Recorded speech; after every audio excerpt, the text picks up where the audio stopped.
Coucou les encounters et encounteuses, j'espère que ça va bien. Ici Prince Dina. Aujourd'hui on va traiter d'une interrogation qui me turlupine depuis que j'ai vu le film.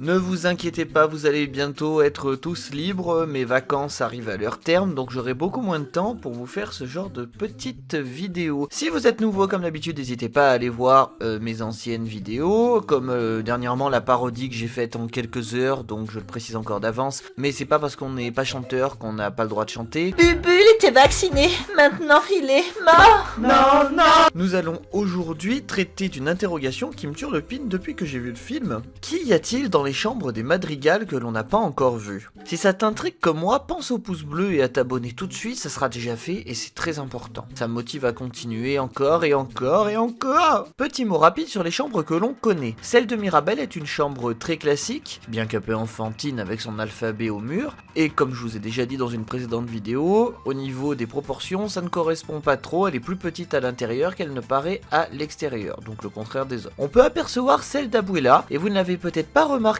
mais il y a un petit secret dans cette chambre, mais on en parlera à la fin de la vidéo. Celle d'Antonio est une forme de mini-jungle pour que les animaux soient tous bien à l'aise. Celle d'Isabella me paraît vraiment sombre et inhospitalière. Bon, est-ce que c'est fait pour justement montrer qu'elle est elle-même dans une forme de prison, malgré le fait en plus que ce soit des fleurs, donc quelque chose qui est censé être joli et accueillant justement. Et je vous raconte pas l'odeur, n'empêche. Heureusement que Casita est magique, sinon cette chambre empesterait toute la baraque. Et puis les meubles en fleurs, enfin bref, tout est vraiment exagéré pour rien dans cette chambre. Et bien sûr celle de Bruno où ils l'ont associé volontairement à un désert, d'où le gigantisme par rapport au sable qui donc représente le temps. Enfin le sable des sabliers, hein, vous m'avez compris, chipotez pas hein. Maintenant on va rigoler parce qu'on va attaquer les chambres inconnues. Je vais vous donner mes idées mais je veux vraiment connaître les vôtres en commentaire et pourquoi pas en faire une vidéo plus tard. Peppa, alors personnellement non.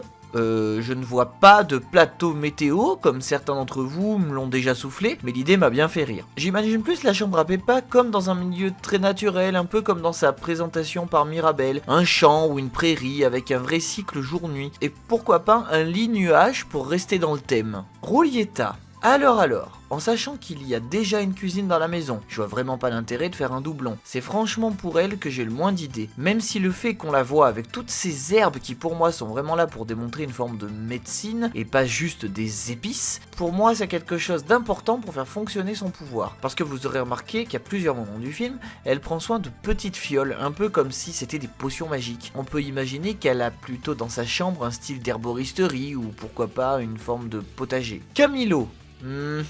Encore une bonne énigme. À part un terrarium à caméléon, je ne vois pas trop. Bah le pire c'est que c'est possible, non?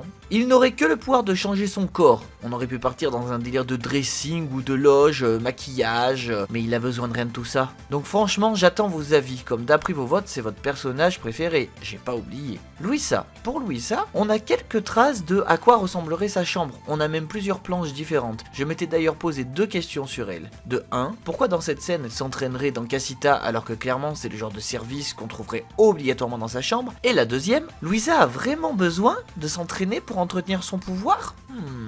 Dolores, nous avons juste quelques indices la concernant. On sait qu'elle aime la musique et saurait peut-être jouer du piano et des instruments à cordes. Peut-être que grâce à son pouvoir, elle possède l'oreille absolue et donc qu'elle apprécie réellement la musique comme capable de la reproduire à l'exact avec une seule écoute. Et on sait qu'elle apprécie déjà énormément la poésie. Proche de l'univers musical d'ailleurs. On imagine bien sa chambre avec une multitude d'instruments et pourquoi pas tous les instruments existants. Et pour la chambre d'Abuela, me dites-vous?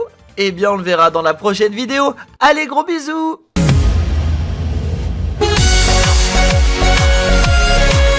Oh c'est bon, vous êtes pas drôle, oh là là, l'humour aujourd'hui ça se perd hein, la jeunesse! Voilà ce que je pense de la chambre d'Abuela. Certes, elle n'a sûrement rien de spécial, mais pour avoir étudié la maison dans une précédente vidéo qui s'affiche dans la fiche en haut, ici, là, eh ben je peux vous dire qu'il y a toutes les chances que l'escalier qui mène à l'emplacement de la chandelle du miracle soit dans sa chambre. Je trouve cette mini-info sympathique perso. Trop pressé de voir dans vos commentaires vos idées, théories sur ces chambres tant mystérieuses. A très vite en commentaire, bisous!